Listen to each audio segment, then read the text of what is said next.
I'm James McGrath. I am the Clarence L. Goodwin Chair in New Testament Language and Literature at Butler University, which is located in Indianapolis, Indiana, in the United States.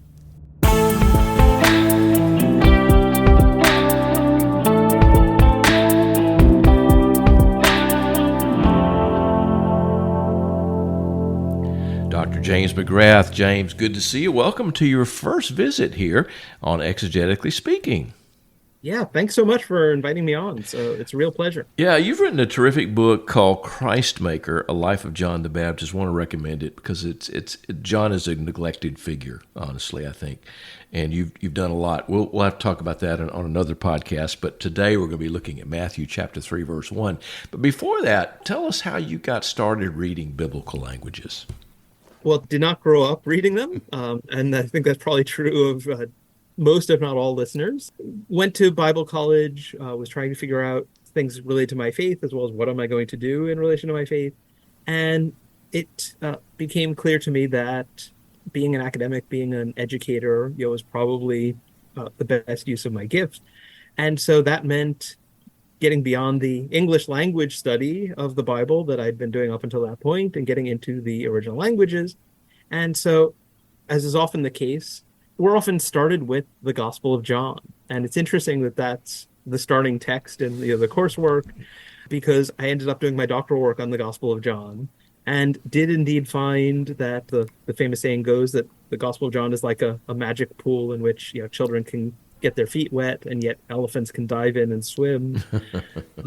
But I remember doing Gospel of John, and there's light and love, and once you get some of that vocabulary, it repeats often, and you're able to make sense of it. And then there was some stuff from Paul's letters, and then I remember Hebrews once we got towards the end of the semester, Uh, and suddenly I'm feeling really out of my depth. And I'll never forget realizing that probably every time I was struggling to make sense of something, if I'd put my hand up and ask the professor for clarification, that they would probably say it was the genitive absolute construction. One of a those lot of things where, genitive absolutes out there, right? right, you don't really encounter those as often in some of the other literature that they Yeah, draw. not in the Gospel of John, I don't think. Yeah. You've had to use Greek all through your academic life, right? I mean, writing a dissertation and writing this book here called Yeah. Christmaker, A Life of John the Baptist. You have to use it all the time. Yeah. So it was very interesting. On the one hand, don't want to neglect the chance to say that thought I knew Greek pretty well as somebody who studied texts in Greek. But then, after I got my PhD, went and taught in Romania for a few years, and then moved back to the States and was adjuncting. And one of the things I found the opportunity to do was to teach Greek. And when you teach the language, Hmm. suddenly you realize, oh, wow, it's like, I thought I know this, but I can't just rattle off, some of these answers. And so, for anyone who really wants to deepen their knowledge of the language, find somebody that doesn't know even what you know and teach them. Because, I think that's great. Great idea is if you know the language a little bit, pull together some people from your church, 5 people, 4 people, and say, I'm going to teach you Greek. And it's in the process of teaching that you often learn things very intimately. yeah, but working on the John the Baptist project, so I had a chance to spend a semester in Oxford, and I was determined to look at all kinds of sources, and some of them were in Aramaic and things like that. But there were some Greek sources that not really been studied, not been translated and published about John the Baptist, right? Sort of what we might call Christian apocrypha, storytelling that elaborates or goes beyond or fills in details. And was looking at some of these, like 15th and 16th century manuscripts and things like that, Wow, and fascinating. it's fascinating. But as somebody who's deals with Greek all the time, you suddenly are looking at these manuscripts, and it's this handwriting that you don't usually look at, Right. that uses what we call ligatures, right? So you take several letters that anyone who's learned Greek would recognize immediately, and you squish them You put them into together. this That's form, right? right. That becomes unrecognizable. Yeah. And I was looking at this, and I think probably people who look at manuscript from another era than they've anything other than the early papyri and those like block unsealed letters that Right, are right, right. usually pretty legible. You start to think, oh my gosh, I'm a complete imposter. I can't read. Right. And the thought that comforted me when I was sitting there in the Bodleian Library in Oxford in the reading room was to realize that I get Christmas cards from people who speak my native language and write to me in it, and I still have to stare at them for a little while and try. And so I just took the time and stared at it for a while. Hmm. And Hmm. eventually it's like, It'll oh, come wait, yeah, together. there's that. Yeah. Oh, there's that. And Yeah, it really does. But it does take time in writing those texts. Hey, today we're going to spend some time looking at Matthew chapter 3, verse 1. And you've written this great book called Christmaker, A Life of John the Baptist. And we're introduced here in the Gospel of Matthew to this figure who's known as John the Baptist, Ioannes ha Baptistes.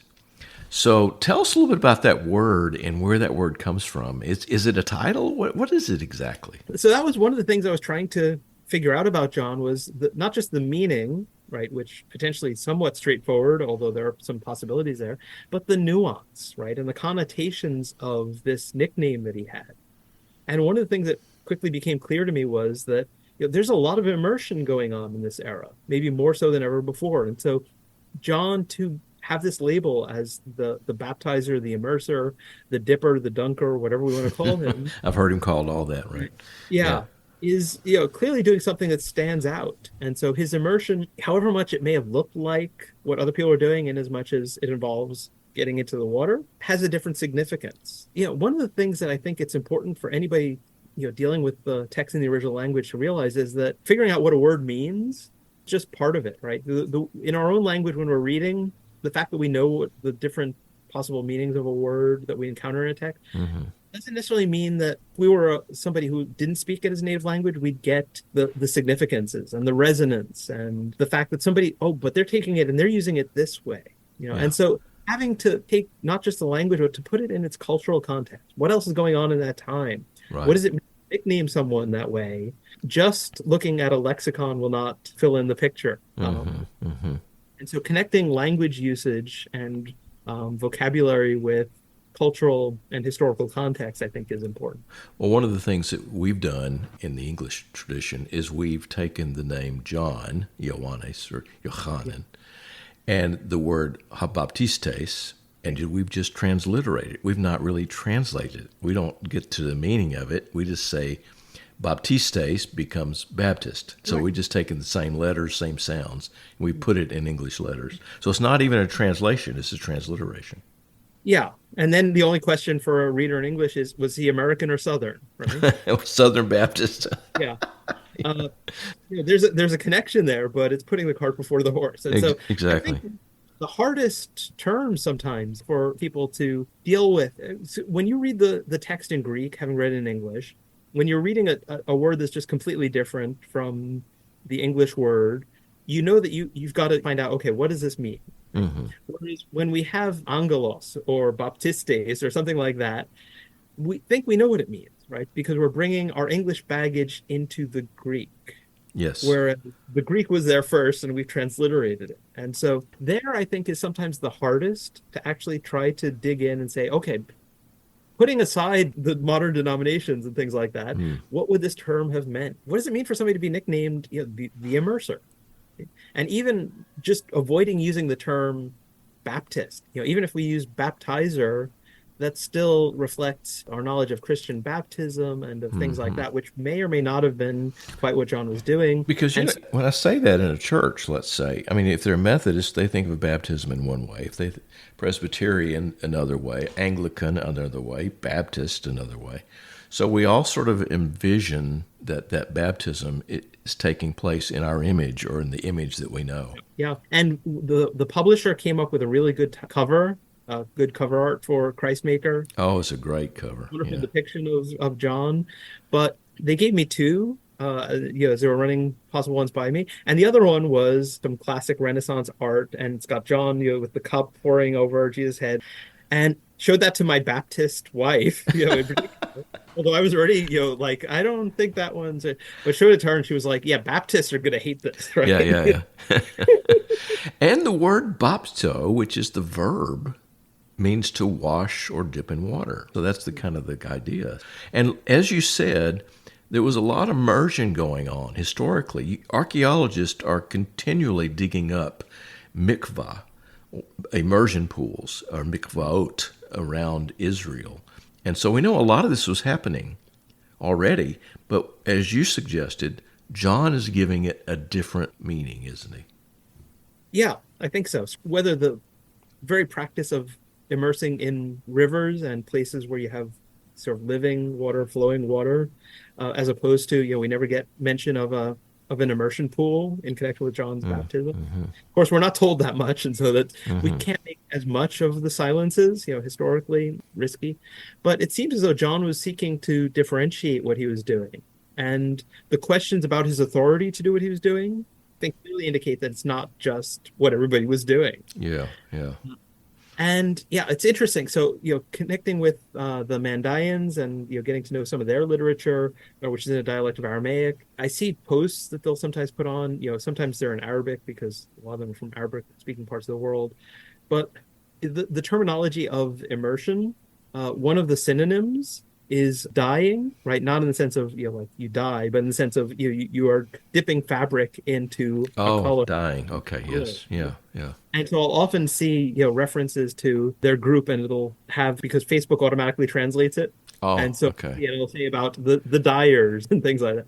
And even just seeing a different English translation, right? Like when we do immerse or dip or dunker, sometimes can help us just to shift out and think a little bit beyond, because the truth is that, even if you went through a program of, that adopted the sort of modern language, pedagogy in trying to get you to, help you to learn the language, ultimately, these are not languages that we can inhabit the way you might if you learned a modern foreign language and went and lived in that place and spoke it for a year, where it might become second nature. And so English language glosses on the Greek are inevitably going to be part of things. Anything that we can do that might help us to question some of our assumptions, particularly when there's interference from a transliteration. Yeah, right. I think that can be helpful. Yeah, exactly.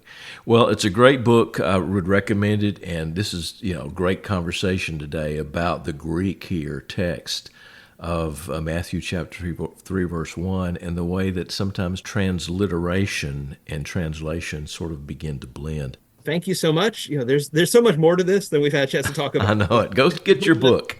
Yeah, I hope that the people who are interested in the Greek text will dig into it. We'll look at Luke with him proclaiming a baptism versus Matthew, where it's very active. And there are all these questions about John's practice that intersect with, they're not answered just by looking at a lexicon. Exactly. But they intersect with it, and engaging with those things at the intersection with your learning of and study of the Greek text, The Greek language, will enrich both. Indeed. And so I encourage everybody listening to just keep that up. Keep it up. Keep it up. Dr. James McGrath, thanks for being with us today on Exegetically Speaking.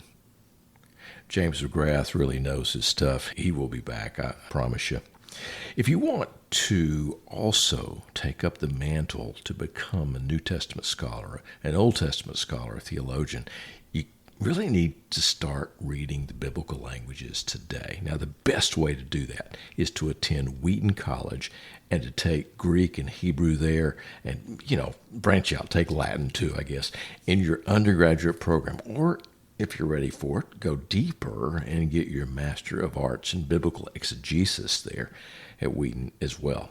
There's information on how to get started in the show notes to this and every podcast. I want to say thanks to John Lansma, Rebecca Larson, Jesse Dugan, and Kathy Capes for their help in producing this podcast.